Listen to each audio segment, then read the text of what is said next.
This is Calder Wade, independent hauler aboard the Wayfarer Nine. If you're settling in for the night, you're welcome to drift with me.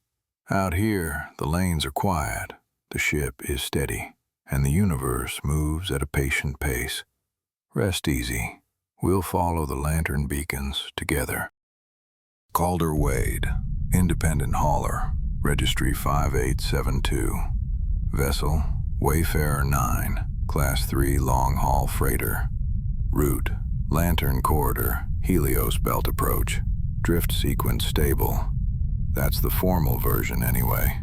Out here, with the panels dimmed and the lanes quiet, the words feel less like a report and more like a habit, a way of saying to myself, yes, we're still here, still moving, still doing the work.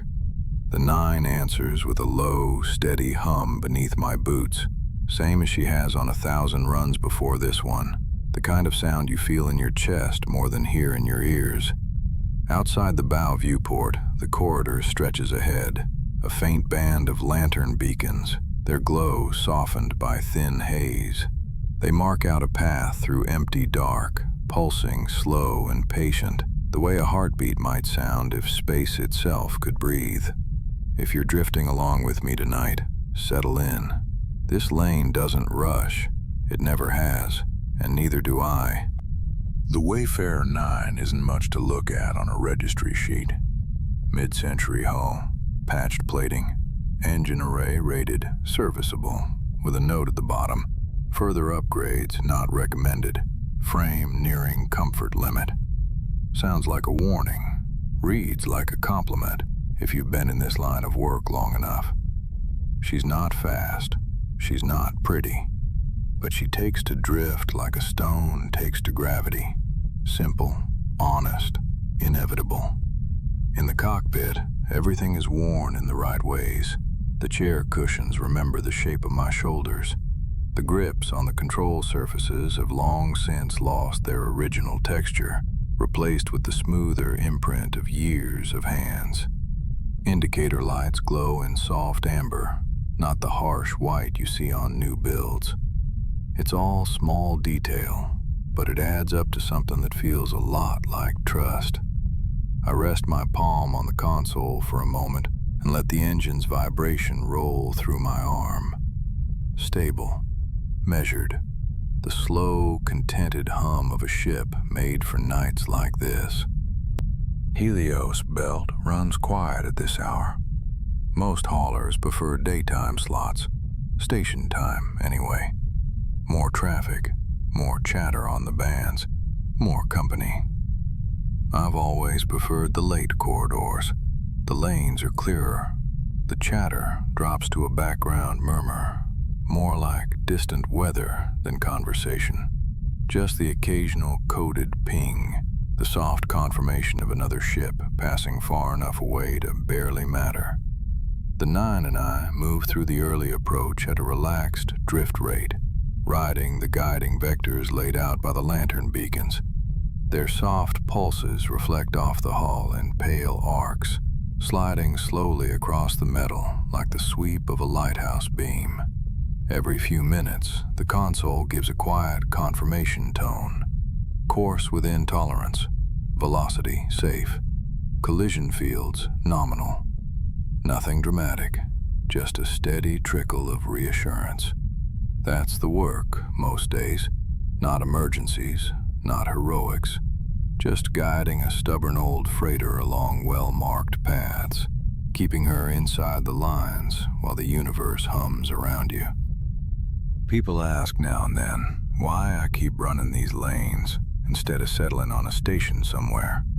Someplace with fixed gravity, recycled air that doesn't taste like engines, walls that don't creak in thermal drift. It's a fair question. I usually give the practical answer. Work steady, pays decent, and long-haul lanes like the Lantern Corridor still need people who know how to read them when the charts get vague. But there's another answer, quieter and harder to explain. It's in moments like this, when the engine's thrum evens out and the beacons line up ahead like patient fireflies, and the dark outside feels less like emptiness and more like a wide, quiet room you happen to be passing through. This work gives you long stretches of time where nothing urgent happens. Time to think, or not think at all. Time to listen to the way a ship breathes. Some people get restless in that. I never have. The Helios Belt itself sits a few hours ahead on this run. It's not a solid ring, more a wide scattering of mineral clusters and drift fields spread out like spilled grains across the corridor. Most of it's harmless at drift speeds. The lantern beacons keep traffic out of the worst of it, and the Nine's hull has more than enough scar tissue to shrug off anything that does wander too close. Still, you learn to feel the shift as you approach. The first sign is a change in the engine's song. Not louder, not weaker, just a new resonance under the main hum. A faint, hollowed tone, like someone humming along from the far end of a long corridor. Then the beacons start to pick up faint scatter halos as their light hits the earliest dust. Not full haze yet, just the suggestion of it. A soft blur at the edges, the way distant lamps look through thin fog. We're not there yet, but the echoes of it are already reaching us. That's the part I've always liked, the early approach. The sense that something broad and quiet is waiting up ahead, unhurried and entirely unconcerned with whether we arrive early, late, or exactly on schedule. I call up the external sensor overlay, more out of habit than need. The panel brightens just enough to outline faint arcs and moving flecks around the ship's path. Early dust, small clusters, invisible to the naked eye, but clear as day on the scan. The overlay paints them in soft grays and pale blues. Nothing ahead large enough to adjust for.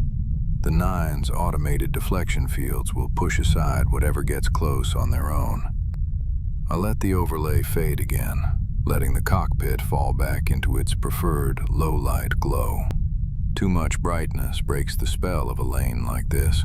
The work doesn't require it, so I leave the lights in their comfortable dusk state. Outside, the last of the clean dark gives way to a subtle shimmering, barely visible unless you know what to look for. The earliest particles of the Helios Belt catching light. Echoes again. Not the thing itself, but the hint of it. The outline of a shape you haven't fully walked into yet. The Nine handles the shift with ease, micro-thrusters adjusting attitude in tiny whispers of correction I can feel through the soles of my boots. The Wayfarer Nine and I have been running this route long enough that I've started giving informal names to stretches of it. Nothing official, nothing logged, just small markers in my own head. There's the quiet rise, where the corridor angles slightly relative to the local plane, and the stars seem to tilt with you. The lantern hush, where the beacons sink into thicker haze and their sharp points soften into wide, gentle halos. And then there's the region we're approaching now, just before the main Helios concentrations. I've always called it the echo field. Not because of sound, of course. There's no air out there to carry it, but because of the way the light bounces. Lantern beams catch on dust, dust scatters it forward, and for a while, it looks as if each beacon's glow is being quietly answered by a second, softer pulse just beyond your immediate sight. Like the corridor itself is repeating back its own signal, a little slower, a little more worn around the edges. We ease into the echo field with barely any need for manual input. The Nine knows this region. Her systems have flown it dozens of times, and the lane corrections are built into her bones by now. I watch the readouts anyway, not because I expect trouble, but because attention is part of the job. Soft pings mark minor course nudges, a fraction of a degree here, a gentle trim to velocity there. Outside, the first real bands of dust become visible in the lantern glow. Not dense, not dangerous, just enough to give texture to the space around us. Long, pale veils stretch across the lane, thin as smoke, breaking and reforming as the Nine passes through. Each time the ship nudges a stream aside, a subtle vibration passes through the hull, a friendly tap on the shoulder, a reminder that we're moving through something, not just empty numbers on a screen. The engine holds its tone, low, steady, a little deeper now, like it's settled into a more comfortable register. I lean back in the chair and let the seat take my weight fully. The straps hang loose. No need for tension here. In the dim cockpit, the only bright points are the beacons ahead and a few steady indicators on the console. No alarms, no blinking warnings, just quiet confirmation that everything is well within drift range. The Helios Belt isn't like the dense rings near some inner worlds. It doesn't crowd in on you, doesn't roar past in rushing streaks. It just hangs. Clusters of particulate and mineral fragments spread thin, their motion so slow relative to the lane that they feel almost still. Every so often, one of the larger pieces will catch a beacon's light directly, flashing for a second, like a distant signal mirror, before turning that glow away again. If you watch long enough, patterns start to suggest themselves. Swirls, arcs, slow drifting spirals. None of them permanent, all of them calm. Helios Belt hasn't always been this quiet. There was a time, early in my career, before the beacons had fully mapped out the cleanest paths, when runs through this region carried more risk. The dust was thicker in places, the clusters less predictable. You had to keep a closer hand on the controls, feel the way your ship leaned into the currents, and make small corrections before the charts caught up. I remember one run in particular, not dangerous exactly, just busy. Alarms chimed more often. The hull took a few sharper taps. The deflection fields had to work harder than they liked to at drift speeds.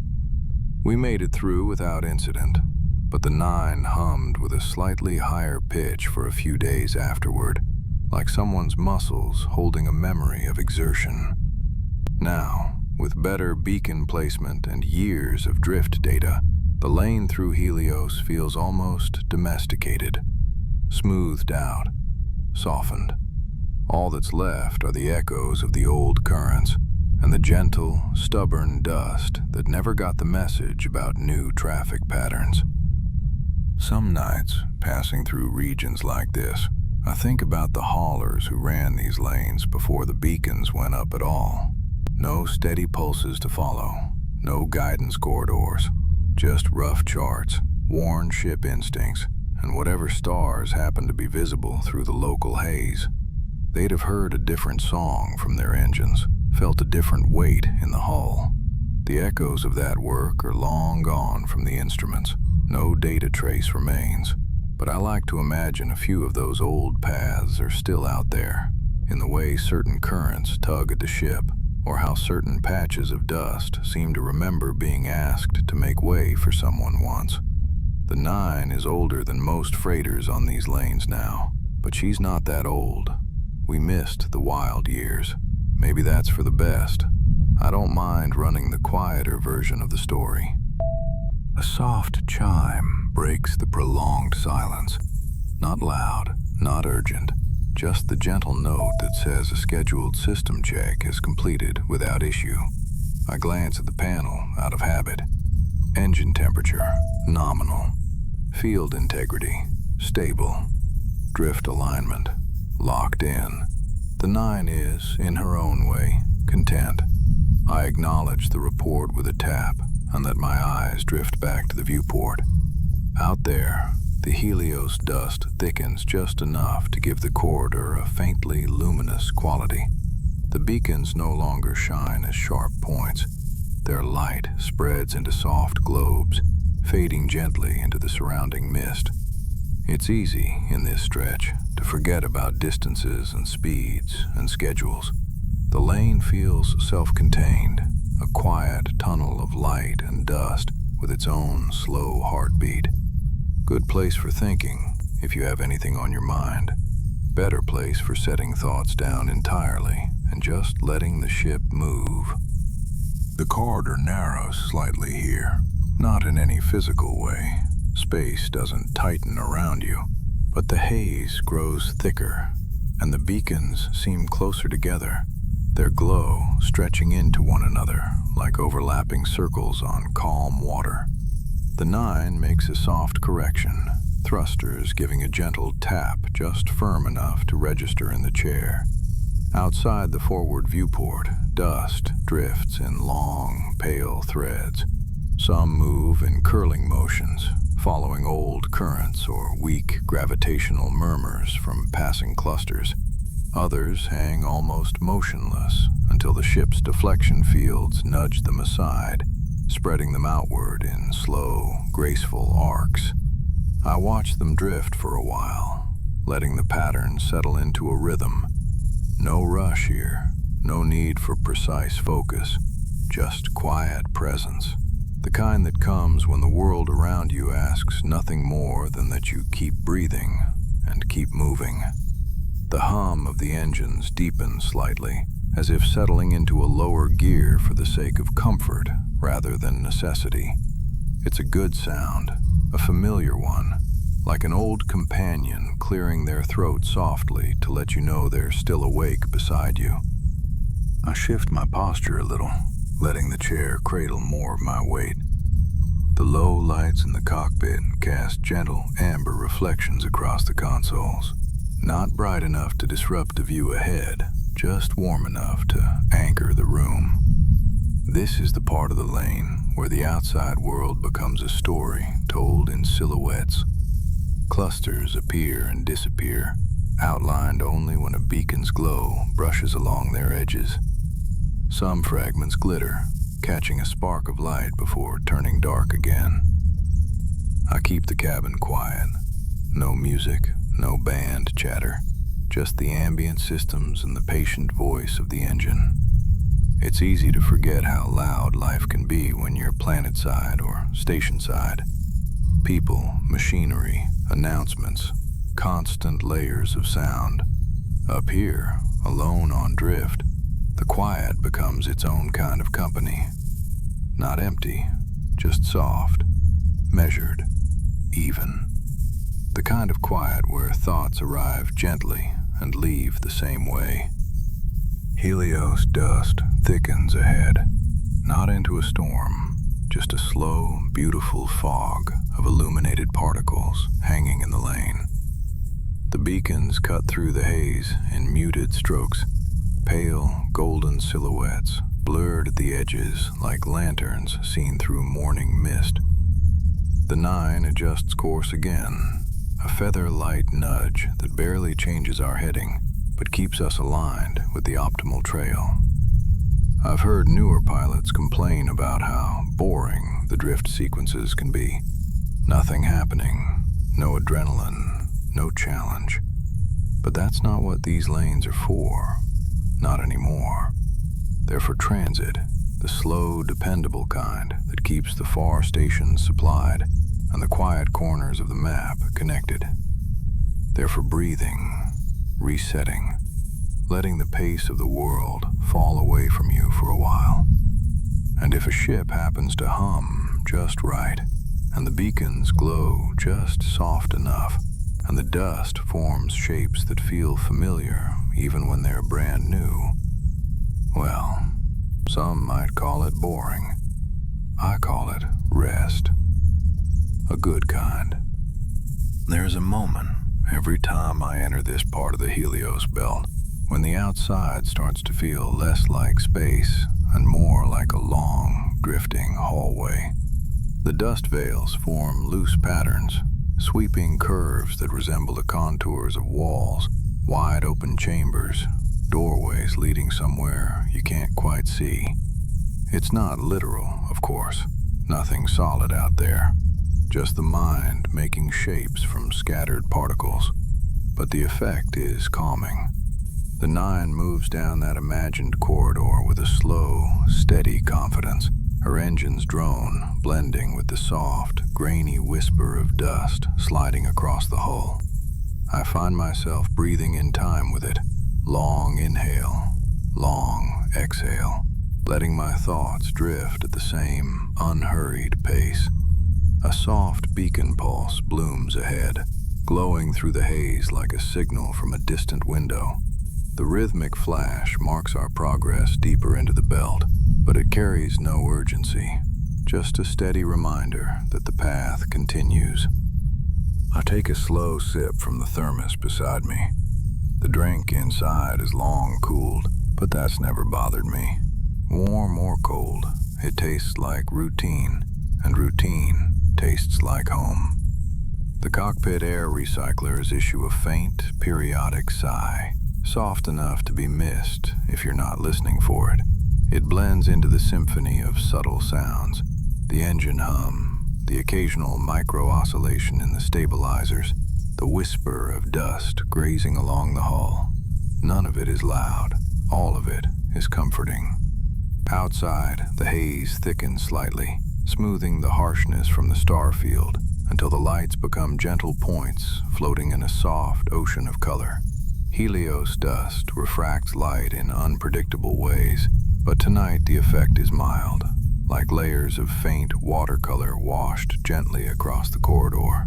This is the heart of the Echo Field, the place where the belt feels alive not with movement, but with presence. You drift through it the way you drift through memories, slowly, softly, without needing to touch anything to know that you've passed through something real. I ease the chair back another notch and let my shoulders settle. The deeper we move into the belt, the more the ship feels like it's floating not through space, but within it, suspended, supported, held. It's a feeling I've never quite put into words, even after all these years. A sensation somewhere between weightlessness and familiarity, as if the ship knows this region at a level deeper than programming, and relaxes the way a person might when stepping onto a road they've walked 1,000 times before. The beacons ahead glow in gentle unison, further softened by haze, their pulses sinking in a slow, patient rhythm, almost like breathing.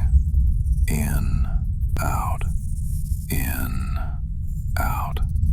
The Nine's engine falls in with the rhythm, settling into a low, soothing register that hums through the chair, through the floor, through the bones. It's a good night for travel, a quiet night, a drifting night, the kind that makes the universe feel calmer than it has any right to be. A faint ripple crosses the stabilizers, not a warning, just the subtle shift that happens when the ship glides through a slightly denser pocket of dust. The Nine absorbs it easily, her old frame humming in a steady, reassuring cadence. I glance at the readout, more out of habit than concern. Field integrity, stable. Hull load, minimal. Drift path, nominal. Everything exactly as it should be. The haze outside thickens just a little, not enough to obscure the beacons, but enough to give the lane a soft, luminous quality, like a hallway lit by lanterns behind frosted glass. The ship's interior lights adjust automatically, dim rising a fraction to match the external glow. A nice feature, though I rarely think about it. The Nine handles her own comfort as well as she handles mine. The hum of the engines continues, deep and content, carrying us forward with a patience that feels almost human. The kind of patience that makes you forget about time entirely. Helios Belt has a way of slowing your thoughts without you realizing it's happening. Not stopping them, just stretching them out, softening the edges, letting each idea drift a little before the next one arrives. It's the rhythm of long-haul work, the rhythm of corridors like this. I let my gaze drift across the cockpit, taking in the familiar shapes, the warm console edges polished smooth by years of use, the faint scuffs on the floor plating from boots older than some of the ships docked in the newer ports, the overhead panel with 2 indicator lights that flicker just a little slower than the others. Not a malfunction, just an aged component behavior, as the maintenance techs called it. Most haulers replace panels like that. I never bothered. Some things don't need fixing, as long as they keep telling the truth. Those lights flicker the same way every time I enter the Helios Belt. A tiny rhythm that says the ship is working, breathing, moving. It's a comfort in its own way. The dust thickens again, falling into long, graceful currents that curl around the hull in soft, spiraling motions. Beacon light refracts through it all in pale gold streaks, not sharp, not bright, just steady. The echo effect deepens. Each beacon's pulse seems to call out into the haze, and the haze answers back with a softened shimmer a second or two behind. It's not a real signal, not anything the instruments record, but the eye sees what it sees, and sometimes what it sees is beautiful. The Nine glides through it like she was built for this corridor alone. Every correction is subtle, every thruster whisper precise. Years of drift runs have carved familiarity into her bones, and familiarity has a way of turning routine into something close to grace. There's a memory that surfaces sometimes when I'm passing through stretches like this. Not a dramatic one. Those don't come to mind often. Not out here. It's a simple moment from early in my time aboard the Nine. Back then, I kept the cockpit brighter. New hauler habit. Wanted to see every gauge, every reading, every second. I'd been on a tense run. A late departure, tight delivery window, messy traffic on the outbound lanes. By the time we hit the Helios Belt, my shoulders were tight enough to creak when I breathed. But the belt didn't care about my schedule, or the station chatter, or the impatient customer. It just hung there, quiet and unbothered, dust drifting in gentle curls, as if the whole region exhaled at its own pace. Somewhere in the middle of that run, my hand drifted to the lighting controls and dimmed the cockpit without me thinking about it. The tension didn't vanish all at once, but it loosened, like a knot untying itself one slow loop at a time. That was the night I learned to let the lane set the rhythm instead of trying to force my own. The cockpit is dim now, just the way I like it. The only light comes from the beacons outside and the soft amber glow of the instruments, low enough to fall away when I'm not looking directly at them. Silence settles in, thick but not heavy. Not the kind that demands anything, just the kind that gives you space. The sort of silence where nothing presses for attention, and every sound the ship makes feels like part of a calm conversation. A distant micro-tap on the hull marks a drifting fleck of dust, small enough to ignore, soft enough to blend into the background. I exhale slowly, not because I'm tired, but because the lane encourages it. Long breath in, long breath out. The Nine hums along, matching me without meaning to. Out here, that's the closest thing to a dialogue most haulers ever get, and it's enough. Drift alignment updates quietly on the console. A soft pulse, a note confirming that the corridor ahead is clear for the next long stretch. Good. This is where the run opens into its broadest section. The haze screens out the distant stars, leaving only the faintest glimmer of the brightest ones. Everything else becomes shapes in shadow, texture without definition. The beacons widen their spacing, their pulses echoing gently through the dust, like slow footsteps walking just ahead of us. Some haulers get uneasy in wide sections like this. Too much room, not enough reference points, the illusion of drifting without direction. But for me, this is the heart of the route, the place where the ship glides more than it travels, where the destination falls away and only the motion remains. The deep drift, the quiet inside the quiet. As the wide drift settles in, the Nine's engine lowers into its softest register. It's not something you notice right away, more like a gradual easing, the tonal equivalent of unclenching a fist. The air recycler softens with it, blending into a faint whisper that pulses every few seconds. For a while, I don't check the instruments. There's no need. Every subtle vibration, every micro-adjustment in the hull, every careful breath of the thrusters tells me exactly what the consoles would.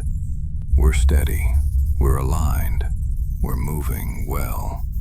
Outside, the dust thickens just enough to create slow, rolling forms, like fog banks turning in gentle currents. Beacon halos fade into broad glows of muted gold, blending into the haze so smoothly you could almost believe they're part of the belt itself. This is the kind of stretch where time goes slack, where minutes and hours trade places without telling you. The deep drift does that. Always has. Always will. There's a stillness in this part of the belt that I've never quite been able to describe. Not the absence of movement, but the presence of a very gentle one. The dust shifts in long, steady motions, barely perceptible unless you watch for a while. Currents that seem to take their time, tracing patterns across the lane. Nothing abrupt, nothing sharp, just slow arcs and patient spirals. The Nine glides through them with the effortless posture of a ship that knows exactly how to carry her weight. Her hull murmurs softly as the dust brushes along her sides. Not a tap this time, but a whisper. The kind of sound you only hear when everything else is quiet enough to allow it. I rest my hands loosely on the armrests of the chair and let the moment stretch. This part of the run asks nothing of me. No course adjustments, no engine trims, no collision fields to monitor. Just presence, just drift. People talk a lot about the loneliness of long-haul work. I've never found that word quite right. Loneliness carries an edge, a sense of absence, of wanting something that isn't there. What I feel on stretches like this is something different. It's solitude, yes, but not a cold sort. More like the quiet that settles in a room after everyone has gone to sleep. A comfortable emptiness. A space wide enough for thoughts to wander without bumping into anything. The Nine feels it too, in her way. Ships may not think, not the ones built for this level of work, but they learn their environment. The harmonics shift, the engines soften, the strain gauges ease when we're in a place that suits us. This place suits us. The belt drifts, and we drift with it. Every now and then, a beacon pulse pushes through the haze. Soft, gold, barely more than a shimmer. It blooms for a moment, spreads into a gentle halo, then fades back into the dust as we move past. The pulses have a rhythm that gets into your breathing if you sit with them long enough. Slow, unhurried, patient, almost meditative. The ship's interior lights have dimmed to match the soft brightness outside. A warm, low glow that leaves most of the cockpit in shadow. I've always appreciated that feature. It feels less like being inside a machine, and more like being inside a moving room. A quiet cabin built for drifting nights. The longer the deep drift goes on, the more the line between ship and space seems to blur. Not in any physical way, just in the way your mind perceives motion. You're not traveling through something, you're traveling with it, side by side, unrushed. There's a memory that drifts up in long, quiet stretches like this, one of the few I keep from my early days, before I started running the belt regularly. A conversation with an old hauler in a station lounge, graying, tired, but with eyes that carried the same rhythm as these corridors. He told me that once you spend enough time alone in long space, you stop trying to fill the silence. At first, he said, your mind wants noise, anything to keep from listening to the hum of the ship and the sound of your own thoughts. But give it time, and the silence starts talking back. Not loudly, never loudly, just enough to let you know you're not alone in it. I didn't understand him then. I do now. Out here, in the slow drift, silence isn't empty. It's a companion, a steady one. The lane curves slightly, almost imperceptibly, a gentle arc that the autopilot compensates for before I even register the shift. Outside, the dust thickens into layered sheets, each one drifting at its own pace. Beacon halos form overlapping circles, making the corridor look like a chain of softly glowing gates. We pass through them one by one, each pulse marking our progress with calm certainty. The 9 gives a quiet vibration, a sign she's adjusting to a slightly different current. I close my eyes for a moment, letting the sound wash through me. The hum isn't just a tone, it's a texture, a warm, steady presence that wraps around the edges of your thoughts and smooths them out. A deep breath in, a slow breath out. The universe holds its place, the ship holds hers, and I hold mine. The echo field begins to thin, though not abruptly, just a slow easing, the haze loosening like fog in the early hours of morning. Shapes regain the faint beginnings of clarity. Stars reappear at the edges of the viewport, small and cool against the darker regions. The shift is gradual enough that it feels less like leaving something behind and more like waking from a long, gentle dream. The 9's hum changes with it, not louder, not sharper, just a slight lift in tone, a hint that she's preparing for the next segment of the corridor. We still have time, plenty of it, before the belt falls away entirely. No rush, just the calm descent from deep drift back into the broader lane.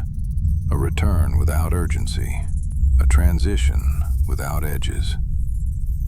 I adjust the seat slightly, not out of discomfort, but simply to take a fuller breath. The cockpit feels a touch brighter now. Not bright, just clearer. The beacons ahead regain their sharper outlines, their pulses carrying more easily through the thinning haze. It's the corridor reminding you that the world outside still has structure, still has direction, even after a long stretch where everything felt fluid and soft. The 9 responds by shifting her output into a slightly more active register. Still quiet, still calm, but with a faint sense of readiness. Drift speed steady, alignment locked, all systems well within tolerance. We've been in the belt for a while now, but time feels stretched, elongated into something slower, gentler, more forgiving. The ship breathes with me. Slow inhale, slow exhale. The belt's echo hum still lingers in the quiet. The last of the dense dust bands fade from view, leaving only delicate wisps that drift like pale threads trailing behind us. Some haulers call these the feather lines, soft, weightless arcs that catch light in faint, silver-gold hues. To me, they've always looked like footprints in mist, shapes that exist only long enough to remind you of where you've been before disappearing again. The corridor ahead widens gradually. The beacons stretch farther apart, their pulses brighter against the clearing dark. I take a moment just to listen. The ship sounds different in this transitional space. A little more resonance, a little more open air feeling in the tone of the engines. It's like the Nine is exhaling the last of the deep drift and easing back into her usual stride. Not hurried, just returning. Drift runs always have this rhythm, a quiet heart surrounded by calmer beats. We're passing through the calm that follows the quiet. The corridor opens wider with every kilometer. The haze slips away in soft layers, unfolding from the hull like slow-moving curtains being drawn back from a window. Beacon pulses sharpen again, still gentle, still unhurried, but clearer now, less diffused by the drifting dust. The Nine's tone shifts subtly as the deeper resonance of the belt fades behind us. Her engines fall into a familiar rhythm, the kind that's carried us through more drift lanes than I can count. It always surprises me how gradual the change feels. There's no moment where one could point and say, we've crossed the boundary. Just a quiet fading of one texture into another. The star field brightens, one point at a time, slipping back into view as if waking gently from a long rest. We're not fully out of the belt yet, but we're in its outer rooms, spaces where the dust thins and the universe becomes a little more visible again. The transition is calm, measured, almost ceremonial. In these quieter outskirts, the sensors show only faint traces of the drifting fragments behind us. Small echoes of the belt's signature, harmless, slow, no correction needed. I let the overlay fade again, returning the cockpit to its low, amber glow. The Nine creaks softly as her temperature equalizes, metal expanding and contracting in its slow, familiar rhythms. It's a sound I've come to appreciate, the way a ship speaks when she's settling into comfort. Outside, the dust veils thin even more, until they resemble faint brushstrokes left across the dark. They drift in long arcs, following old gravitational whisper trails that were set in motion ages ago by forces no longer here. It's easy to imagine them as memories, not literal ones, just impressions left behind by the region's long, quiet history. Everything out here moves slowly, a patient kind of motion, the kind that invites you to match its pace. The beacon's spacing increases as we move closer to the belt's exit lanes. Their pulses grow stronger, more distinct, the timing crisp and certain. Each flash sends a gentle glint across the hull plating, warm and steady. I run a hand lightly along the worn edge of the console. There's a subtle warmth there, not from the machinery, but from simple familiarity. The Nine and I have made this transition together more times than I can count. Every drift through the belt is a quiet conversation between ship and pilot, between space and motion, between long silence and slow thought. The exit is always the same, soft, gradual, a long exhale. But each time, it feels different too, a unique imprint shaped by the exact glow of the haze, the tone of the engine, the pattern of the drifting dust. These details become memories stitched into the fabric of the work. Quiet memories, gentle ones, the kind that return only when the corridor offers the right stillness. The cockpit brightens slightly as the last of the dense haze slips away. The stars ahead reassert themselves, small, sharp, clean points of light that feel almost startling after the muted glow of Helios. The transition isn't dramatic. It's more like waking slowly to a room you've always known. I stretch an arm overhead, then let it settle along the armrest again. A soft chime registers on the panel, the corridor's automated confirmation that we've cleared the belt's densest region. No alerts, no warnings, just a quiet acknowledgement from the systems that the ship may return to standard drift operations. I acknowledge with a light tap. The Nine shifts tone again, a subtle lifting, as though relieved to stretch her frame into clearer space. The deep drift behind us, the open lane ahead. A good balance. There's something about emerging from a dense corridor into a wider lane that always feels like a transition between thoughts. The mind opens a little. The breath deepens. The sound of the engine becomes less of a backdrop and more of a companion again. The Helios Belt never feels quite the same twice, but it always leaves behind a trace of soft silence, the kind that lingers even after the haze fades. Outside the viewport, dust traces dissolve into faint, glittering specks that drift lazily before vanishing altogether. The beacons ahead form a gentler arc now, leading us away from the belt's heart and toward the clearer lanes beyond. The autopilot marks the next navigation point with quiet certainty. We're still drifting, still unhurried, still wrapped in the calm of the lane, but the transition is underway, a slow return to broader space. As the belt thins, the stars regain their presence, cold, distant, unmoved by our passing. I let my gaze rest on them for a moment, not searching for constellations or recognizable shapes, just absorbing the quiet. Out here, the starlight feels different, less like a backdrop and more like old companions watching from afar. The Nine hums steadily, her tone clean and even, adjusting to the subtle shift from haze-dampened resistance to clearer vacuum. It's a transition that requires nothing from me, just observation, just attention if I feel like offering it. Many nights I don't. The ship knows what she's doing, and the lane, as always, is patient. Ahead, the beacons guide us onward, their pulses slow and deliberate, like footsteps in an open hallway. The belt behind us, the broader drift ahead, everything exactly as it should be. System readouts confirm we've entered the outer corridor, the gentler region where the last threads of Helios dust give way to clearer travel space. The shift is soft, almost imperceptible, but the Nine feels it. Her stabilizers relax, her hum brightens. The micro vibrations along the deck settle into an even, rhythmic texture.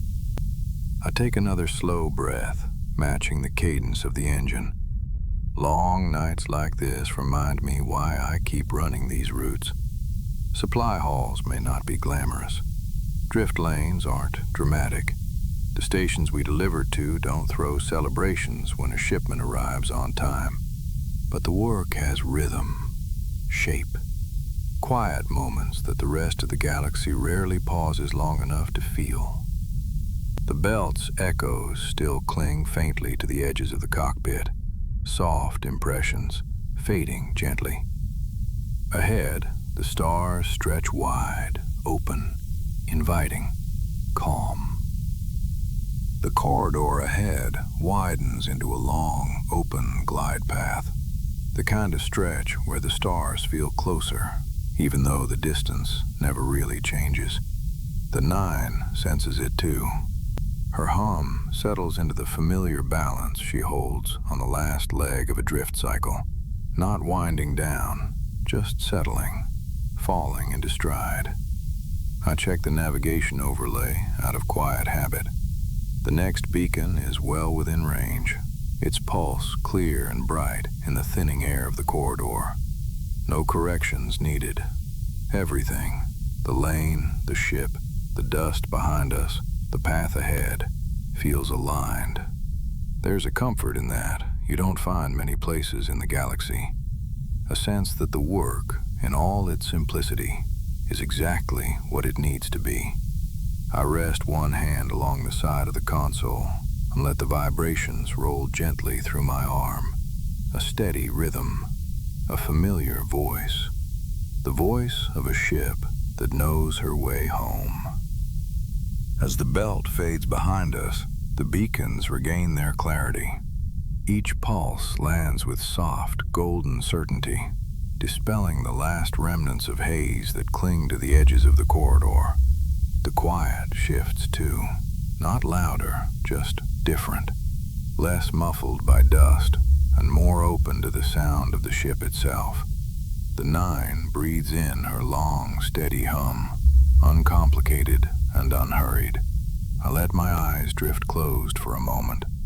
Not asleep, just resting, matching the rhythm of the lane, the cadence of the engine, the deep, patient calm that follows a long run through dense regions. When I open them again, the dust is almost gone. Only a few faint traces remain, thin strands that drift behind us like the fading tail of a long, quiet dream. The stars return with clear edges, sharp points of light in a sky that feels wider now. We've crossed the threshold. A soft notification lights up on the console, the corridor's guidance confirming we're approaching the final lane markers for this drift segment. No urgency in the tone, just information. A gentle reminder that the long, deep quiet is giving way to the next steady phase of the route. I acknowledge it with a tap and let my gaze rest on the beacon ahead. It flashes in even intervals, its timing as steady as a measured breath. The Nine holds her glide smoothly, with the practiced ease of a ship that's made this run more times than she needs to count. The coolant systems murmur softly beneath the deck, another familiar sound, patient and rhythmic. I shift slightly in my seat and watch the forward view expand into a calmer, cleaner lane. The belt may be behind us now, but it always leaves something with you. A stillness, a softness, a hush that lingers in the mind even after the dust itself has let you go. The navigation console displays the next waypoint, a quiet align and hold point where the Nine will match velocity with the outer corridor's traffic stream. We're still alone out here, though. Most haulers run other lanes at this hour. That's fine by me. The quiet suits the work, and the work suits me. I adjust a few settings, small things, not because they're necessary, but because the motions are familiar, rituals of the job. A trim to attitude control, a minor recalibration of the proximity grid, a soft tone acknowledging each adjustment, all steady, all calm. Outside the viewport, the last faint ribbons of dust trail off into nothing, leaving the lane clean and open. The stars look sharper now, still distant but quietly present. There's a kind of peace in these final kilometers after a deep drift run. The peace of knowing the long stretch behind you went well, and the next one will too. We settle into the outer lane with gentle precision. No jolt, no shift, just a seamless glide into clearer space. The Nine hums in approval, a quiet resonance running along the hull as she aligns herself with the new drift vectors. Ahead, the corridor stretches long and straight, lantern beacons marking the path with bright, clean pulses. I take another slow breath, the kind that sinks in deep and lets the body unwind without needing to think about it. Feels good, feels right. The kind of moment that reminds you why a man might choose a life lived between the stars. Not for glory, not for drama, but for nights like this. Nights when the ship is steady, the corridor quiet, and the universe outside moves at a pace you can breathe with, a pace you can rest inside. The console lights dim again, shifting into the low power mode meant for long, uneventful stretches. The cockpit becomes a warm, shadowed room, lit only by beacons and soft amber glow. I lean back and let my weight settle fully into the chair. The hum of the engines, deep, unwavering, fills the silence in the gentlest way. Not pushing forward, not pulling, just carrying. carrying the ship, carrying me, carrying the quiet. The Nine's hull gives one more soft creak, a settling motion, like someone shifting in their sleep to find a more comfortable position. It is a peaceful sound, a familiar one. Out here, small sounds become the anchors of your world, the steady heartbeats of a long-haul life. Ahead, the final alignment beacon glows brighter than the rest, a soft, warm signal marking the end of this drift cycle's main leg. Not a destination, not yet, just a point to pass through on the way to the next quiet stretch. I guide the Nine gently along the alignment track. No urgency, no need for it. The ship holds her pace, steady and sure. The stars beyond the beacon glimmer softly, their light unbroken now by dust or haze. Clear skies, if space can be said to have skies at all. The universe feels open again, wide, calm, inviting.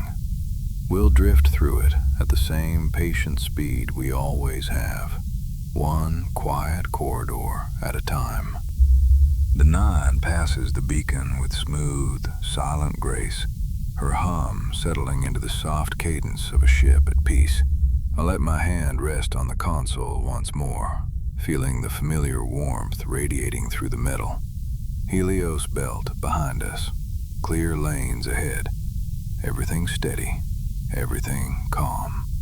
I take one last look through the viewport at the soft glow of lanterns, the widening corridor, the quiet dark beyond. A simple run, a good run, another night in the long, quiet rhythm of the lantern corridor. Calder Wade, independent hauler. Wayfarer 9, Class 3 star freighter. Drift cycle complete. Holding course. If you're settling in for the night, rest easy. The lane is calm, the ship is steady, and the universe, for now, moves gently.